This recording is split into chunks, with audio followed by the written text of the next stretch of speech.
Y'all, I am out of breath. AEW Forbidden Door 2026 is in the books, and they delivered again. Jesus Christ, man. I'm amazed by how great this pay-per-view was. You know, going into it, I knew we were going to have a good night of wrestling. I knew we were going to be treated to that. That kind of goes without saying with their pay-per-views a lot of times. But, you know, the Forbidden Door concept, a lot of fans have been echoing a lot of the same opinions that I share, you know, about this concept maybe running its course. The door doesn't feel quite as forbidden anymore.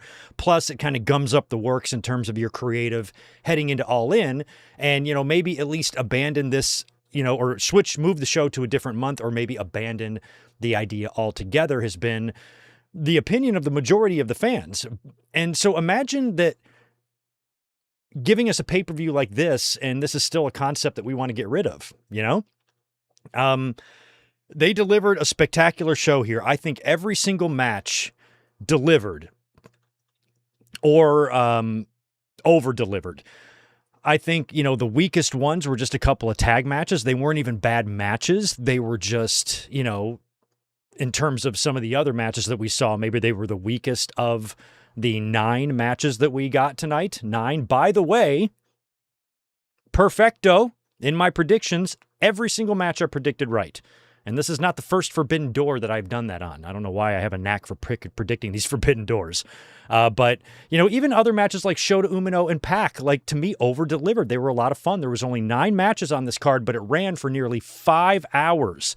So again, this is one of those AEW pay-per-views that run really long, but they didn't jam-pack like 15 matches. They gave the matches that were on the show time.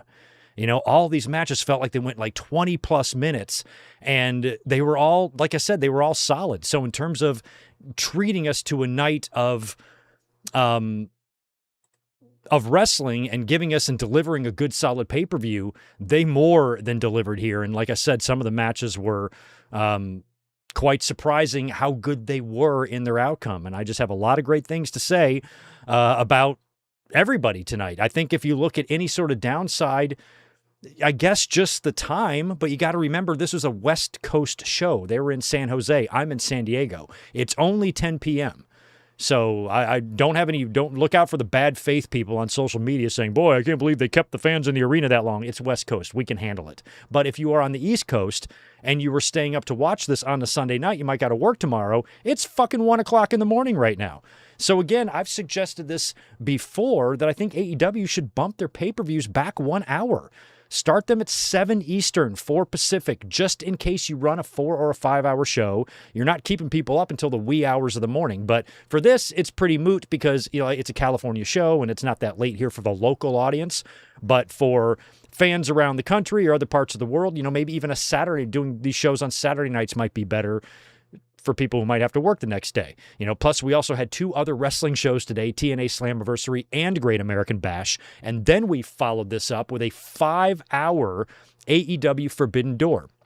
So in the last, 9 hours, pro wrestling is TNA, NXT, or last 24 hours, WWE last night, TNA and NXT, Ring of Honor, AEW, CMLL, New Japan, Stardom, have all been represented in the last 24 hours on pay-per-view, which is just insane, or PLE, or whatever the fuck, special events. And for this one to be the last one, and to give us 5 hours of wrestling after all of the wrestling that a lot of fans have consumed this weekend, and for it still to keep your attention, you know, throughout the whole show. A couple people in the chat mentioned that they might have sensed some fatigue in the audience near the end, which you can understand. It's a long show, but by the end of that main event, you know, they were chanting AEW and this is awesome, and they seemed perfectly jacked and into everything that was going on. So it was a lot of wrestling. It was long, but it was fucking solid. There wasn't a lot of, you know, if you have a 5-hour show, some things you want to look for is like, what's up with all this filler? You know, a good example of this would be the classic or the famous WCW pay-per-view Halloween Havoc 1998 that famously ran long. The pay-per-view got cut off, and a lot of people missed what was a tremendous main event between Bill Goldberg and Diamond Dallas Page. When you look at the card, when you go back and watch that show, there are so many matches on there. You're like, what the fuck are we doing? What do you mean the Barbarian versus Steve McMichael? What are we doing?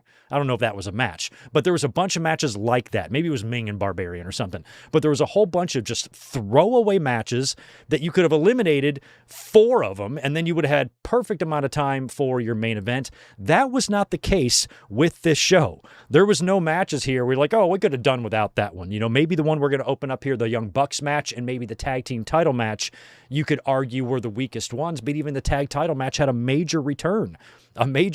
So like I said, everything here delivered in the ring. Some of the matches that were even kind of added late or, you know, how maybe shoehorned in, like Moxley and Bandito, was one of the best matches of the night.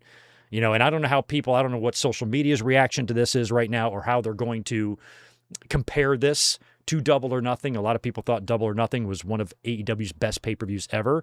I feel like a lot of people are going to say very good things about this show tonight. When you look at it, it's really hard to find your weak points. I mean, it really is. There was nothing out there tonight that I felt like is a waste of time. I was happy to see all of the wrestlers get time.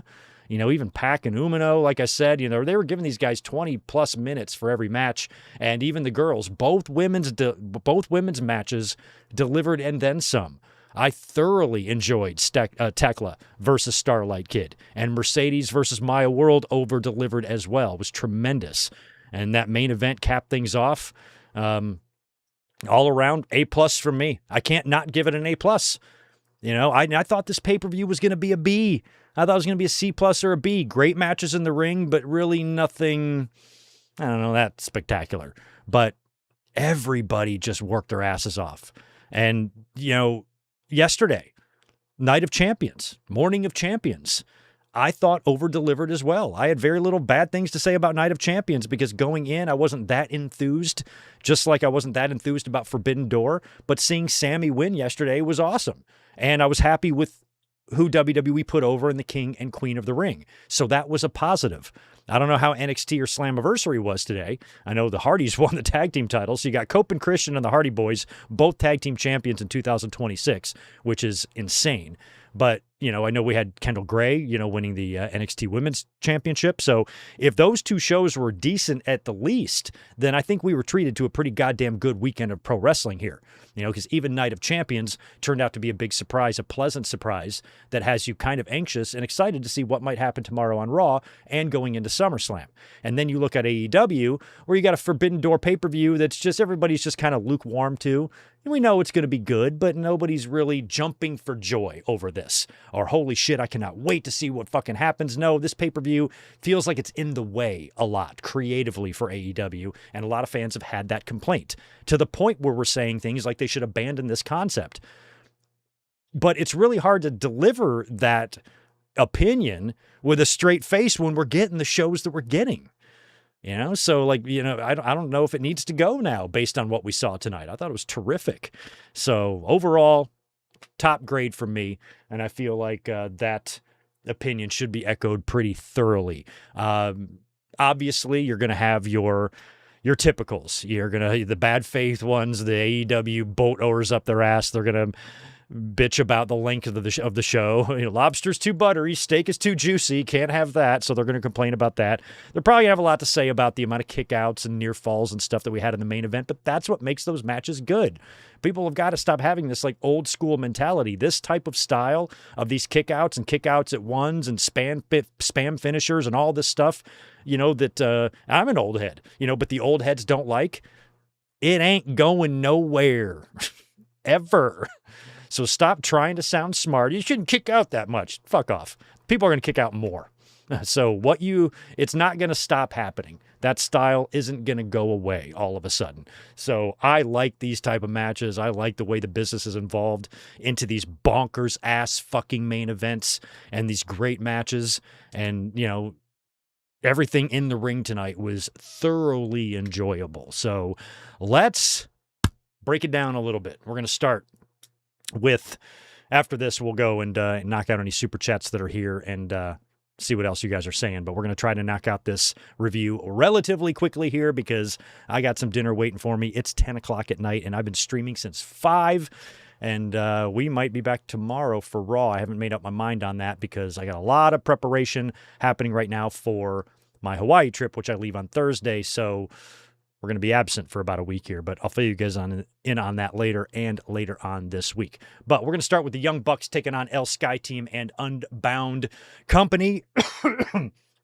This was a match I didn't see the Young Bucks losing because I feel like they're going to maybe have a match with Cope and Christian. They teased that a little bit, and I think historically that is a match that probably should happen, and AEW should probably get done, and Cope and Christian and the Bucks probably both want that for their legacy.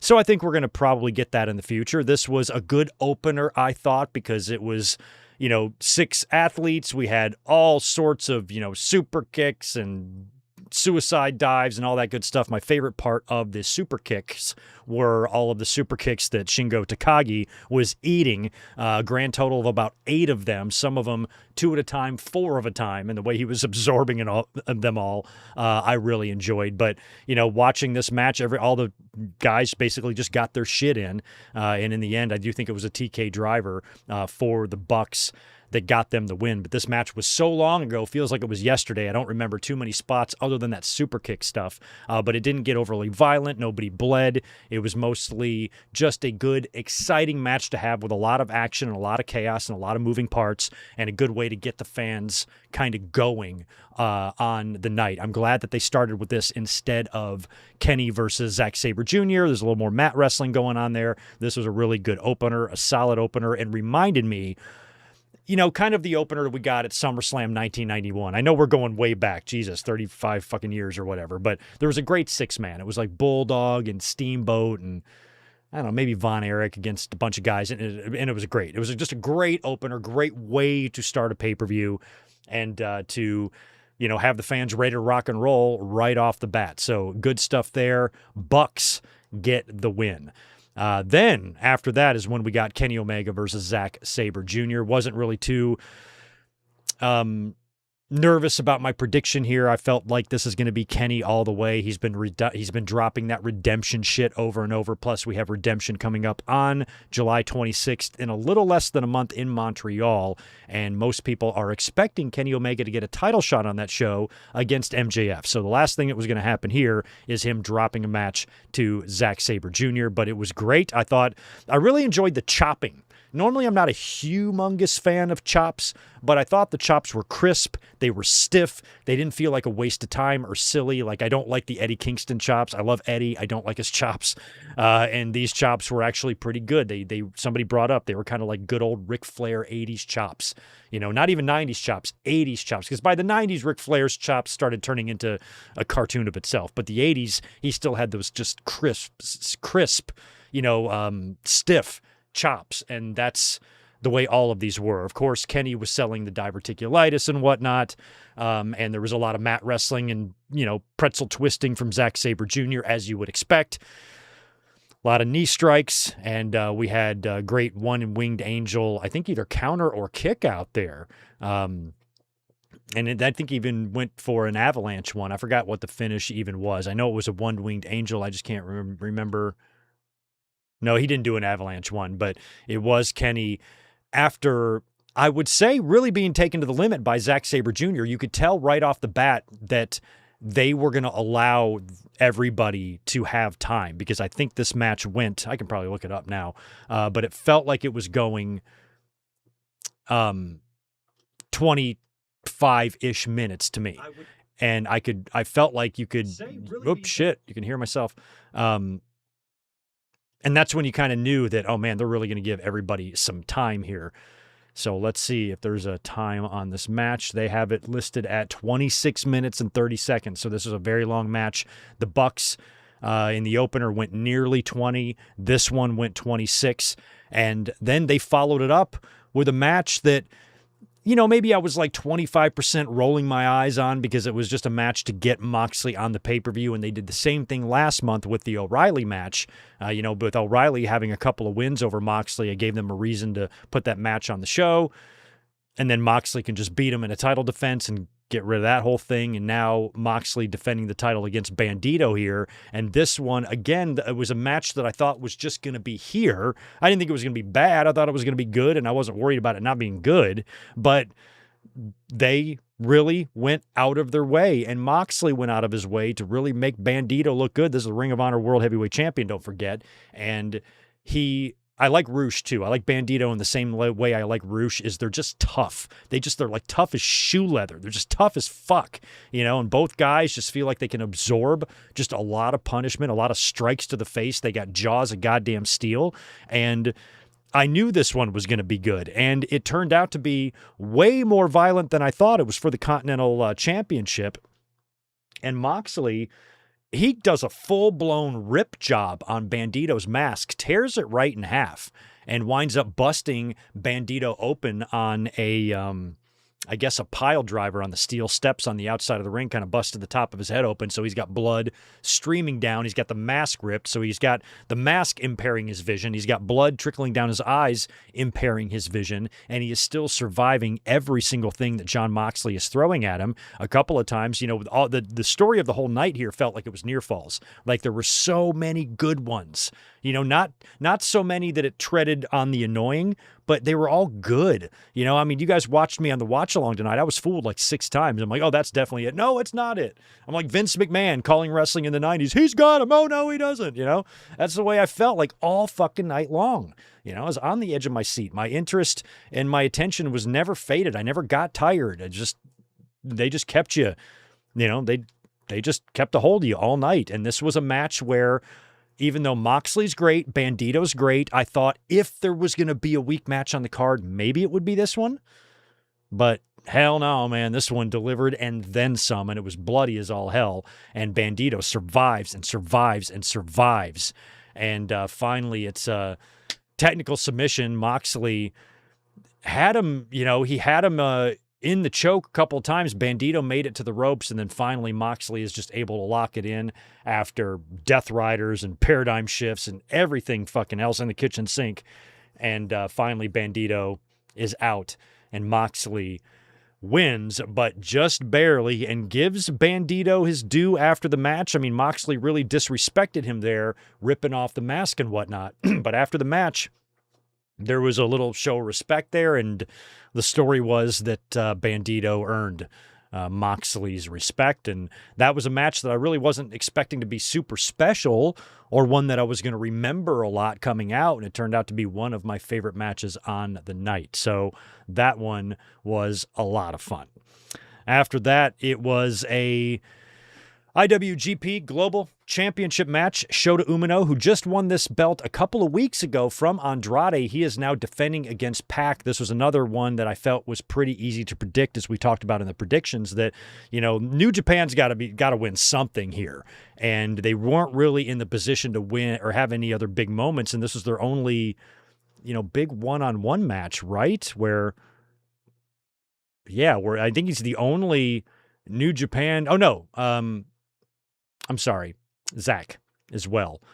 So Zach and Shota, were the only guys getting singles matches. So I felt like they got to win one of these, and it ain't going to be Zach. Kenny's going to beat him. So Shota needs to retain against Pac. And again, this match went 18 minutes. Moxley and Bandito went 18 minutes. So we're at 18, 26, 18, and 18. So nearly 20 plus minutes per match. And when you look down I'm looking down all the matches here. The match that had the shortest run time was the tag team title match, went 16 minutes and 45 seconds. Every other match was longer than that, and most of them were 20 plus. So just insane stuff here. Insane shit. I don't have a number. There's not a time on Ospreay and Strickland yet, but maybe we'll get that later. Anyway, Shota Umino and Pac, I thought was a great match. I really liked Shota a lot. He's one guy that I actually think would be okay in WWE. I think he'd do well there. And I had no idea he's Red Shoe's son. Fuck, I gotta brush up on my wrestling knowledge. I had no idea. I'm like, what? But I've always liked him, and he's just one of those guys that I think he'd translate better in WWE than Evil would, I think. And a lot of guys like Okada, I felt like, would also be pretty good in WWE, but Umino I think would be fun. But this was a really fun match, way better than it should have been. And again, everybody got time. These guys had time to do their thing. It was brutal, it was fun, it was entertaining, and it was the cleanest match of all of them. There was no blood, there's no, excessive violence in this one. It was just a good straight up match. In the end, Pac goes down, Shota Umino retains. I'm happy that he did, because there was no reason for Pac to pick up this global title, especially right after Andrade just dropped it. So happy with the outcome of that. Shota gets the win, and New Japan picks up at least one victory on this show. And then we had our first of two tremendous women's matches on the show. Tekla defending her AEW Women's World Championship against Starlight Kid. Like I said, I did not know much about Starlight going into this match, but I learned a lot in the match. Again, they went 19 minutes nearly, and this one was so good. You got to see what Starlight was capable of. Tekla, who I've been singing the praises a lot lately. This is a perfect type of match as an example of why I think she is so great, because not only is she just got an aura and a presence to her, and an it factor or an X factor that just translates so well to pro wrestling. Like, I feel like she was born to be in the business, where some people it feels forced, other people who, can't connect and with their promos and stuff. Like, Tekla just gets all of it from a presentation perspective, about always being in character, always communicating with the audience through the camera and talking her shit. And she is just amazing. Just absolutely love her. And I was really looking forward to the idea of a Mercedes Moné and Tekla match at All In. I think on paper, that is a great looking match on that card that's already going to be stacked, as we know. So I had no interest in seeing Tekla not win here tonight. I just wanted this match to be good, and I wanted to be educated on who Starlight Kid was. And man, this was so fucking amazing. And again, Tekla, throughout the match, she was in a war here. She had to fight hard to beat the Starlight Kid. And Starlight was surviving everything Tekla was throwing at her. And another thing I like about Tekla is, like, after she's been in one of these matches, you can tell she's been through it. Like, she's just out of breath and her hair's a mess and she's sweaty and she looked like she literally been in a fight, where sometimes other people don't look like that. She really sells it well. She's, you can see on her face that she's been in a war. And my favorite part was Toru Okada, the president, I guess, of Stardom, who she's been messing with and is terrified of her. He just cowers down like a little bitch to her twice. She threw him down one time, and then the second time she went over there, and I forgot what she was doing. She was just hitting him or swatting him or something. And he was just going, and he was just like falling down like he was in a goddamn coma. I'm like, bro, stick up for yourself. What the fuck, you ginormous pussy? But I got a kick out of that. The fact that every time she came near him, he didn't defend himself. He didn't do anything but cower like a little bitch. What the fuck, bro?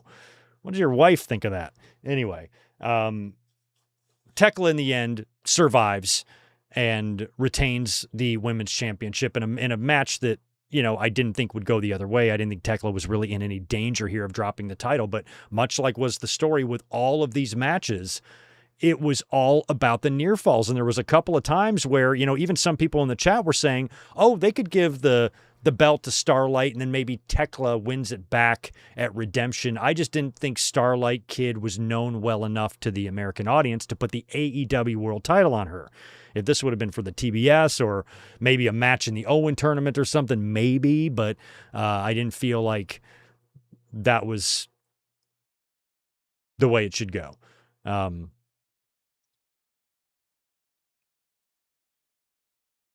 reading some of these match times.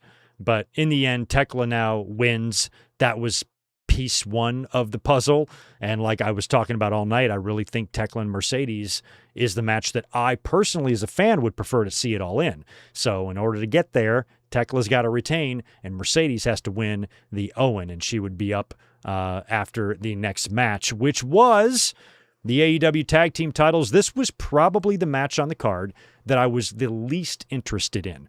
I don't really give a shit about the dogs. I don't care. I like them. I mean, Clark Connors is great, and I like Finley and everything, but there's a lot of guys who look like them, same size, same hair, same tattoos, same wrestling style. There's 300 of these guys all over the business, and even though they're great, a lot of guys are great, but they're great enough to work with Cope and Cage, and I'm glad that Cope and Cage gave them the rub here, but there was really no way I thought that these guys had a real chance to win the AEW tag team titles. Maybe they do in the future, but not here. I think that or Edge and Christian or Cope and Christian or Cope and Cage are going to keep the titles until the New Day arrive, and that's going to be some great shit. The Motor City Machine Guns might be right behind them, so that tag team division is going to beef up, and at that time, maybe these two 52-year-olds can take a step back and let the Dogs and Motor City and even New Day run that division for a while. So I think this is just a little nostalgia run, and with Matt and Jeff Hardy picking up the TNA tag team titles today at Slammiversary in that ladder match, we've got Edge and Christian and the Hardy Boys both carrying tag team championship gold in 2026. I used to watch them in dark matches, all four of them, Edge and Christian and the Hardys, all around the Carolinas and the Southeast back in the day. I was at SummerSlam 2000 when they had that big ladder match. That was a quarter century plus a year ago, and these two teams have tag team gold. That's insanity. But it's awesome, too. Cope and Christian. It got a little bloody here. Did it? No, I guess there wasn't any blood. I guess neither guy did bleed. But Christian and Copeland basically did what they said. They just used their old man attitudes, their old man strength, and their old man grumpiness to tame the dogs into house puppies, and they did just that. But we had a big surprise, and this is what was cool. Basically, what led to the finish here was during, right near the end of the match, the lights just go out. It was near the end of the match, right? The match was happening when this all went down, or did it happen after? No, it happened. It was during. It must have been a ref bump. I'm sorry, I'm going by memory. I made no notes. I'm just going by memory here. So what happened? The lights went out, they came back up, and the Bang Bang Gang was on the stage. The Guns, Juice, and Ace Austin. So they're up at the top, and I'm like, well, that's weird. Just to offer a distraction, and then when the lights come back up in the ring, Jay White is standing behind, I guess, the Dogs, right? And he takes them out, and then I think maybe Copeland hits one final spear, and they win. Is that what happened? But basically, the big news coming out of this match, and Cope and Christian retaining the AEW tag team titles, is that Jay White is finally back. It feels like he's been gone for 2 years. It's been well over a year, and finally, we've been calling for him at least for 6 months. At every AEW pay-per-view, Jay White can come back tonight. Jay White can come back tonight. Jay White can come back tonight. In the predictions, I finally gave up on him. I forgot to even mention his name. I mentioned Hangman coming back, but I didn't mention anything about Jay White. So Jay is back, and I think that's great. He even a little pat on the back to Copeland. And it was just great to see him back. He's been missed. He's a great piece of talent that we've been without for so long. So now he's back. Hopefully he can do something significant now that he's back. Hopefully he's 100%. And, the talent is pretty rock solid in AEW right now, despite two 52-year-old men holding world championships or tag team championships in the company. Max, remember how many times I mentioned the same thing? I'm like, Mercedes isn't going to lose all 11 of these belts. She's not going to do that. And then she did that. So all her haters can eat a dick. Because I thought she might just drop a couple and then do a big match as a stipulation where she has to give them all back. But she went and dropped them one by one. Now she's regrouped, and I think she's on her way to win the championship. And we're going to talk about that match next, right? Mercedes Money versus Maya World in the finals of the Women's Owen Hart Tournament. This match was so goddamn good. Jesus, man. I mean, Maya World, she's only 23 years old. So I thought maybe she could have a big pay-per-view jitters here. You know, maybe she wasn't completely up to the task of a match of this degree, but we know what she can do in the ring. She's been very impressive. And, you know, fans are really getting behind her because of the situation with her brother and whatnot. And then we go into the match, and a few minutes in, we get hit with what I think is going to be a devastating, unfortunate incident. Something similar happened to Jade Cargill recently where her wig popped off. And Maya had a Mercedes hit her with something and the hair started popping off and she's immediately starting to fuck with it. And I'm like, God, no. You know, because of my predictions, one of the things I said about this match for Maya is that she doesn't have to win here. I think Mercedes should win because I think Mercedes and Tekla is a much better match on the marquee. It's a much better looking match on paper for a show like All In.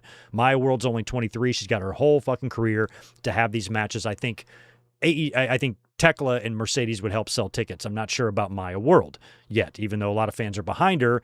That match doesn't look as good, but all she needs to do here is deliver a good performance. And I brought up Chris Benoit and Kurt Angle at the Rumble 03 when Benoit had that amazing performance in the loss, standing ovation, all the love and respect from the fans after the match. And then a year later, he went on to win the world championship. And I think the performance in that match had a little bit to do with that. And I thought that all that Maya World here needs to do is have a performance where the fans and Mercedes are going to respect her coming out of that. And that will be just as valuable as an Owen Hart tournament win. That can raise your stock just as much as an actual victory is your performance and, you know, how you handle that spotlight, that situation, and a match like that against someone the caliber of Mercedes. So when she had the incident with the hair, I'm like, I was just heartbroken for her because, you know, I'm not going to be that dude who tells the women how to dress and what to do. But if I was a women's wrestler, you know, I would be very concerned about so much going on with my gear. You got to worry about things falling out, hair shit, all your gear getting stuck on something. There's so much other things you have to consider and worry about other than just working in the ring. You know, where I don't know anything about the hair world, as you can tell. So, you know, I wouldn't know how to handle that. I would want to concentrate on the match in the ring and not have to worry about 9 other things on my gear or my hair popping off, coming out, something like that. So I'm sitting here worried that this whole match is going to go to hell. Now, props to Mercedes, immediately recognizes the problem, throws Maya World out in the ring, and then just starts fucking with the audience, starts doing a victory lap around the ring, messing with the crowd, allowing Aubrey to go out there and whatever was going on with Maya and Aubrey, I didn't think it was even going to work. I'm like, she's going to have to come in and work the whole match holding down her hair. Like, how can you work like that? You got to work another 20 minutes doing this the whole time. So I'm like terrified that this whole match is going to go to shit now. Maya finally, Mercedes gives her the time and she gets back in the ring and things seem to be going all right. At first she was kind of holding on to stuff, but then the more she was working, the more she kind of got into her rhythm and then everything seemed fine with the hair. And she was able to not only finish the match, but not allow that distraction, that hiccup to throw her off. Because I was like, you know, even if she fixes the hair, you know, I would be panicking. You know, you talked about like nervousness or jitters or whatever that a young wrestler might face. And if it was me, if something that catastrophic like happened, that would be so much stress on me that I'm not sure if I would be able to remember the rest of my match or even be able to focus. And she refocused and she didn't let that. What she was a professional. Probably the best way to put it is that she handled it professionally. When something goes unplanned and you're live on pay-per-view, you have to roll with it. And sometimes they don't roll with it in the right way. I'm talking to you, Lyra Valkyria, and your little fucking twist ties and shit like that. That's an example of what not to do. You know, but here, you know, I thought they managed that situation well enough. I don't know what they did. I don't know if Aubrey had some fucking Elmer's glue down there or what you do. I don't know how any of that stuff works, but whatever they did, it stayed. And she was able to recover and have a great match with Mercedes. And she was doing some moves I've never seen before. That fall away slam Northern Lights shit that she does was tremendous. She hit one of the sickest springboard cutters that I've ever seen from a man or a woman. I mean, we're talking Ospreay, Javon Evans, Cody, everybody who does springboard cutters. This was one of the best ones I've ever seen. I mean, just holy shit. And you can see the potential in her. She handled all of these spots brilliantly. There was only one little thing. She did a springboard moonsault on the apron. Second rope, off the apron onto the outside to Mercedes, and she just slipped the first time. Put her foot up, slipped, got right back up there, delivered the moonsault like it was nothing. So everything that she did in the match, like, I always look for that. I always look for like the younger stars or the stars experiencing a stage like this for the first time. They might not be young. They might be somebody like Kevin Owens, who debuted by confronting John Cena. And then his first match on WWE TV was a match against John Cena. And he handled everything like a complete pro in there, was not overwhelmed by the stage he was on or by the opponent that was across the ring from him. He handled everything well, and he beat him that night, if memory serves. And I remember being so impressed with, like, this guy already knew what he was doing before he got here. You know, and Maya World, though, is only 23 years old. She is a child.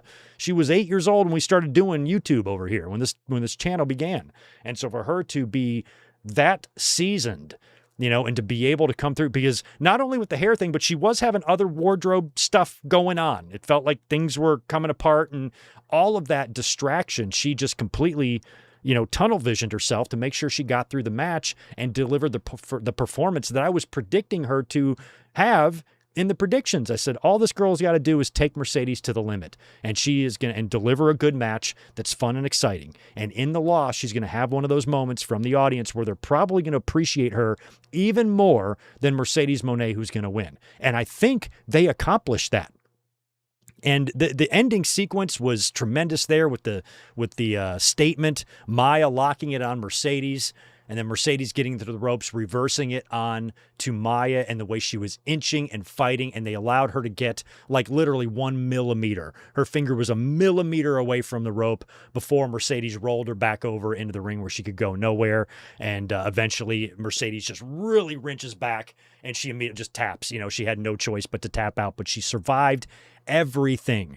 You know, there was 2 or 3 times where I thought, okay, this is the end. This is where Mercedes wins. You know, she hit her finisher. I don't know what it's called, that back thing that she does that I didn't really like, but even that was executed perfectly. One of the reasons why I don't like that move, whatever it's called, is because it's hard to hit it right. It's kind of like the Soul Snatcher. You got to be perfect on that. It's like the O-Face, Soul Snatcher, moves like that.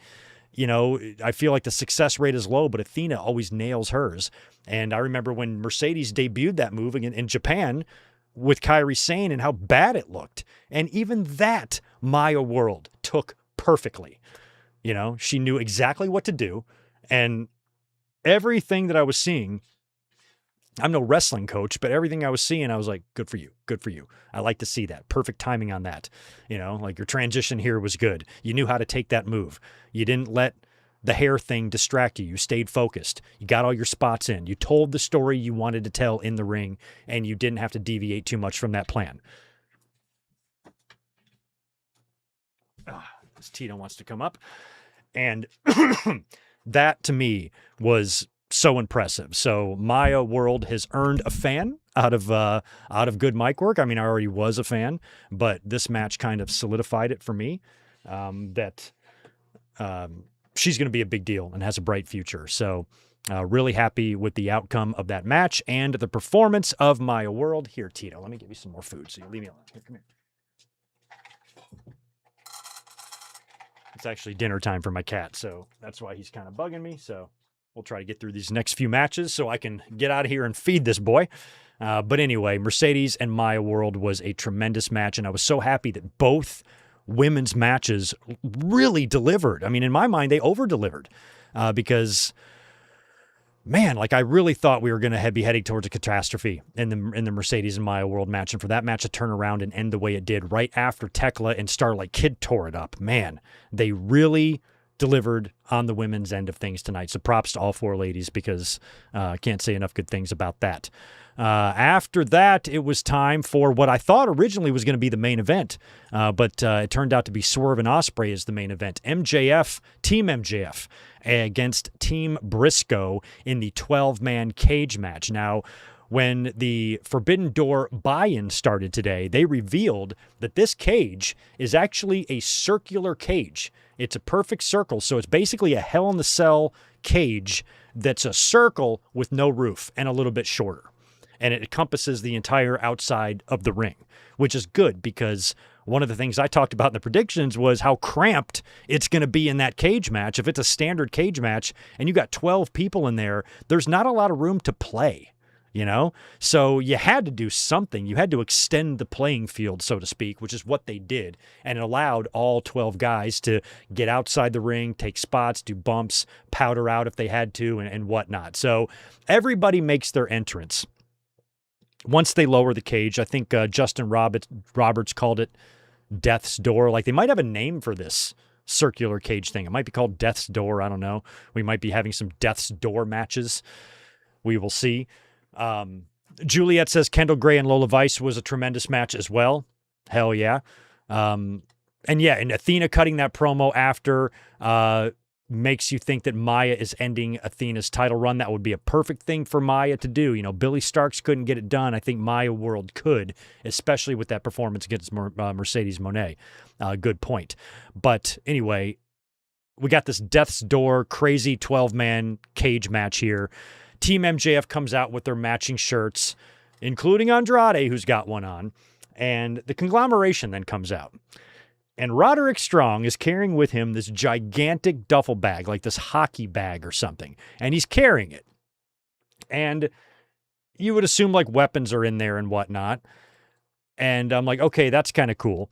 And everybody gets locked in there. The match starts. Everybody starts brawling. And one of the things that they do, and I knew it the minute Roddy brought this bag into the ring. As soon as he brought the bag in the ring, he was picking it up and hitting people with it. He was basically demonstrating that the bag is light and you can pick it up and throw it around. And then as soon as he did that, I'm like, I know what they're going to do. I'm like, Lio Rush is going to come out of that bag. And as soon as I said that, he stops swinging the bag. He puts it down. He pushes it outside the ring. And I think Roddy, somebody on the outside of the ring, pushes it under the ring. Pushes the bag under the ring, where Leo is hiding to put himself in the bag, and they're going to reveal it later. So I had that right. Leo wound up later on popping out of the duffel bag. A lot of time goes by before they do this, but they pull out the big bag, and this time they unzip it, and Leo rushes in there, and he's hopping around the ring, and he's an extra guy now. So they finally, after he does some damage in there, they wrangle him, and they stuff him back in the bag, and then Jake Doyle tries to wrap a chain around the bag and shove it back under the ring to get Leo Rush out of there. So that was a fun little spot with Leo Rush that was a little bit predictable, but I enjoyed it. We also had an electrocution. So we have both companies doing electrocutions now. One thing you knew was going to happen was that people were going to be jumping off the top of that thing, because you could climb to the top. The whole top of the cage has a perimeter thing around it, a platform where you can stand. And Darby Allin even came in that way. He came in by climbing up to the top or whatnot. So Kevin Knight starts climbing up there. Darby starts chasing him. They had stacked 4 tables on the outside of the ring right below where they're starting to climb. So I'm like, okay, Darby, who just got married, by the way. Lots of weddings. Will Ospreay and Alex Windsor, Lash and Tricky William, and now Darby Allin. A lot of people getting married. Congrats to everybody. So Darby starts chasing Kevin Knight up there, and I'm like, okay, they're gonna bump through all these tables. But Knight grabs a hold of the chains that lift up the cage, and there's a bag up there. I think maybe one of the conglomeration guys. I think Darby brought it up there and booby trapped. That's what it was. It wasn't like a random fluke electrocution. I think it was there was an explosive in a bag, and when Darby made his way into the ring, he left it up there. So when Kevin Knight climbed up, he touches the bag and then explodes. And it was a pretty good effect because it exploded right on him. And you see this big burst of fireworks, and the Knight falls off the top of the cage and lands through all 4 tables. I think the bottom 2 didn't break. So that was actually kind of a funny spot. I didn't even mind it because it it spared Darby. I'm like, don't take another unnecessary life-shortening bump here in a match like this. Instead, Kevin Knight just got blowed up and he fell off. And then Darby, who was still up there, he then coffin dropped back onto the whole gob of people. But in the end, a lot of people had kind of scouted that we were probably going to see Andrade turn against MJF. That's exactly what happened. Andrade wound up tearing his shirt off earlier. And then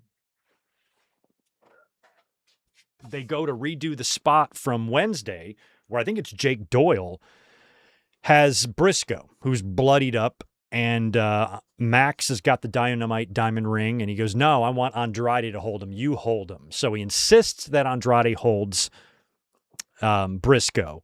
So Andrade reluctantly does it. Max comes in to nail Briscoe, and then Andrade, I think, shoves him out of the way and then nails Max with, I don't know, that crazy elbow thing that he does and just lays Max the fuck out. So Andrade officially does the turn. He tears off everything, tears off his shirt and whatnot. Callis family's none too pleased with him. And that allows Briscoe, I believe, to take care of Jake Doyle in the ring. Hit him with, I believe, the J Driller, right? Did he hit Jake with the J Driller? I think so, maybe. And I should have wrote down at least the finishes. I did not.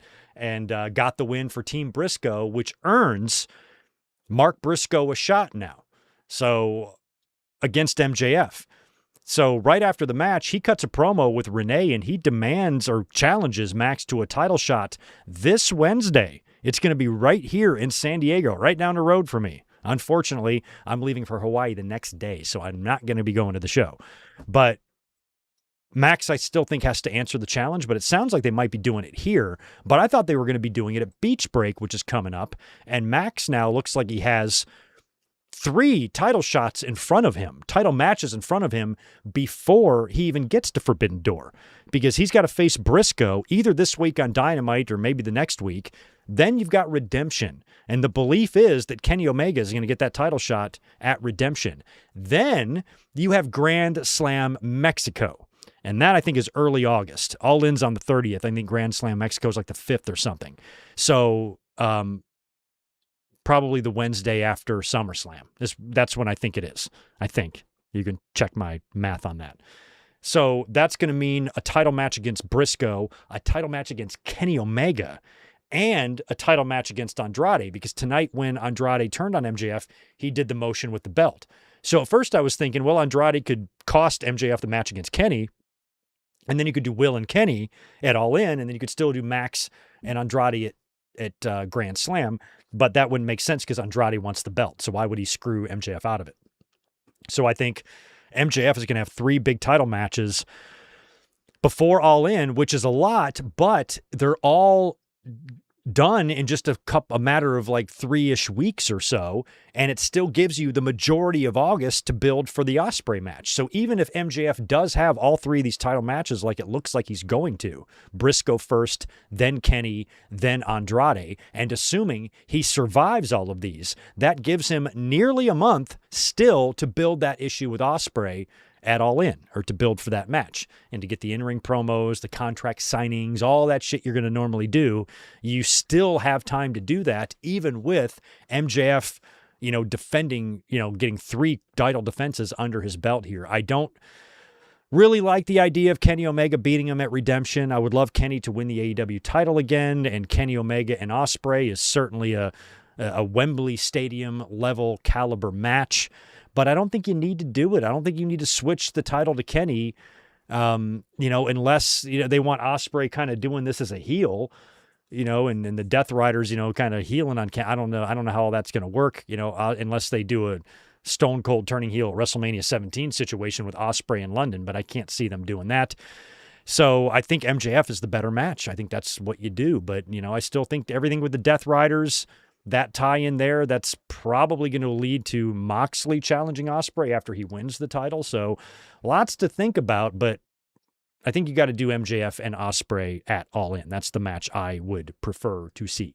So that cage match was pretty fun, and I wouldn't say it was like overly bonkers or exceeded expectations. I think I was happy with everybody's ability to survive. What I didn't want to see happen is anything too violent or anything like that. And the fact that it wasn't, it was bloody, don't get me wrong, but the fact that they didn't go like stupidly crazy, I thought was okay. And that's still saying a lot. We still had tables and chairs and electrocutions and thumbtacks. That bump that Darby took, that backdrop where he rotated completely, fully over and landed face and chest first into the tacks, and even his face and eyes just rammed right into them. It was so gnarly. And they showed the replay on the Tron, and the audience just gasped out in horror for what a sick-ass bump that was. It was a great match, and it was a fun match. And like I said, everybody survived. Now, Briscoe earns a title shot based on the stipulation here. So we will see what MJ has to say about that challenge laid out for this Wednesday right here in the Whale's Vagina. And then we have the main event, Swerve Strickland versus Will Ospreay in the main event of the Owen Hart tournament. This match was one of the most fun main events of a pay-per-view to me AEW has ever done. I just loved the story in the match. I loved, like, a lot of people don't like all the kickouts and all the stuff. Not me. I love it. I don't mind it at all.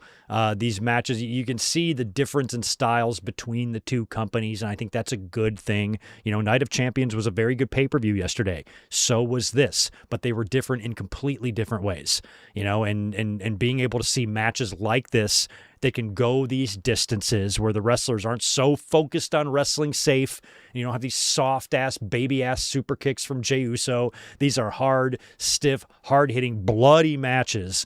And this main event was no different. They didn't have to go too crazy with the weapons because it was the Owen Hart final, but it got bloody, and it got real bloody. And I mean real bloody. Will Ospreay got busted open first on getting the bottom turnbuckle, the part that attaches the buckle to the post. It's usually a pad on that. They removed that, and Swerve slingshots Ospreay's face into that, which opens him up.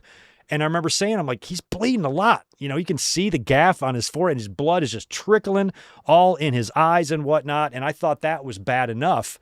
But then later on, Swerve would bleed like 10 times worse. I think Swerve got about 70% of Eddie Guerrero level. That one match where he lost half of his body weight in fucking blood. I swear, Swerve was approaching those levels. He wasn't there, but he was approaching them. If he would have been cut open one more time, he might have gotten there or just gone a little bit deeper. So the blood was very violent. I loved... Sometimes, a lot of times blood can be too excessive. Sometimes there's too much of it. AEW has done pay-per-views before where there's blood in every match. They've also done pay-per-views where there was blood in no matches. So you never know how much or how little blood you're going to get. And this one, it was pretty evenly distributed. I think we really only got it in Moxley and Bandito, and in the cage match, and then in the main event. Everything else was mostly clean, I believe. But this one, my God, the amount of blood that was spilled was actually kind of cool, because when they started doing the spots on the outside of the ring with the announce table, they brought over the steel steps. And I love the way the steps are designed in AEW. AEW has like Spanish announce table steps. They just look a little bit more brutal. There's an extra support beam in there. They look a little thicker, a little harder, and things that you wouldn't want to take a bump on. And when they bring over the steps to the announce table there's so much blood dripping off of both guys that it's staining the steps. You can see there's like this big splash of blood right on the steps. And I was worried about these guys losing their footing. And Ospreay has Swerve Strickland up there, and he winds up hitting a Styles Clash from the steps onto the announce table in just a really stiff spot. And when he hit it, the camera, the bottom of Ospreay's boot was right in the camera, and it was just drenched, dripping in blood. There was blood all over the steps, all over the outside of the ring, all in the ring. It was everywhere. And that was around Act 3. Got to be coming up on the finish, right? Shouldn't we? No. We went to Act 5. We got 5 acts out of this thing, and the near falls we got in Act 3 was crazy enough. Then you get a bunch in Act 4 where I thought I think both, if I remember correctly, I thought both guys won twice each. Where I'm like, okay, that's definitely it. No, another kick out, house call, hidden blade, kick out after kick out. And then a couple of times they would go into the sequence where you would typically see, like even in one of these matches where you get a lot of kick outs, they go to the spot where you would finally end one of these marathons and then they kick out again. So normally you can kind of tell, and you can have these crazy matches. I'm like, okay, that's definitely it. And then they kick out again. They did that 3 fucking times. Now, some fans don't like that. I do. Do not mind it at all. I hate these smart-ass sounding fans. You shouldn't do that. It's unrealistic and blah, blah, blah. Fuck off. Wrestling's about fun. And in Act 5, we had both guys doing a 1 kick out. Some fans don't like kick outs at 1 either. I do. All these things that fans don't like because they think they sound smart by not liking them, I like them. And when we got that late in the match, all that blood spilled, pints of it in the ring, and we get a house call to Will Ospreay's face, and he's out at 1. And we get a hidden blade, which had to have been the 4th or 5th one by that point to Swerve. And he kicks out at 1. And I forgot if it was the one, I think it was right before the kick out at 1 when the Death Riders appeared. All of them. At ringside, they realize that Ospreay and Swerve, they are both in the fight and war of their lives. They've resorted to both knocking each other out. The referee came very close to a 10 count on both a couple of times. And Ospreay and Swerve both kind of had the look on their faces like, what is it going to take to beat the other guy? And Ospreay just needed that extra edge. And then all the Death Riders came out. They didn't come out to cheat or to help him. They came out to encourage him. And, he kind of got that look from Moxley, where Moxley basically just gave him the finish him. And, it was again with, another hidden blade, some of those hidden blades to the back of the head. And Swerve was even hitting Ospreay with hidden blades. The hidden blade is one of my favorite moves because of how good Ospreay makes it look. And in this match, how well Ospreay was bumping for those, how well he was selling for those, and how good he was making them look. They are so fucking sick. And in the end, I think the fucking sequence they had there was so tremendous. Just another knee strike, another hidden blade. And then, after Stormbreakers and everything else he tried, you knew there was one move that he could do that could end this whole thing. And finally, after I thought he would bust it out 20 minutes earlier, he finally hits Swerve with the Tiger Driver 91 and gets the pin. And wins the Owen Hart final, celebrates with the Death Riders. He now goes on to All In to face, hopefully, MJF. And Ospreay and Swerve had a pretty cool moment after the match. It was a lot like Bandito and Moxley. Like Moxley was very vicious to Bandito, but he had respect for him after. And it was like the same thing here. These guys literally tried to murder each other. And after the match, they're like, fuck, man. They got a lot of history. They go back way before AEW was around.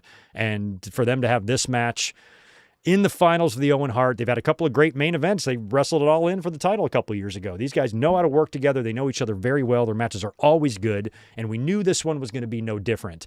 But once they made it the main event, and for them to have a match that was this solid, that kept the fans' attention through this match, because by the time this match started, we were over 4 hours in. So before the match started, we were over 4 hours. So the pay-per-view went nearly 5 hours. And by that 5th hour, you still have all of the fans on their feet. They never lost their energy. If they did, it was only briefly. Maybe in a couple of slow starts of matches, maybe they briefly hit the pisser or went and got a snack or were a little quieter or something like that. But for the most part, overall on the show, the fans maintained their interest and their enthusiasm, and they stayed hot through most of the show. I mean, here we are 4 hours and 45 minutes in, and we're getting AEW chants, AEW chants. So to me, that is really a good sign. Because like we talked about in the podcast and the predictions, it feels like right now wrestling is just in this little brief kind of lull after WrestleMania.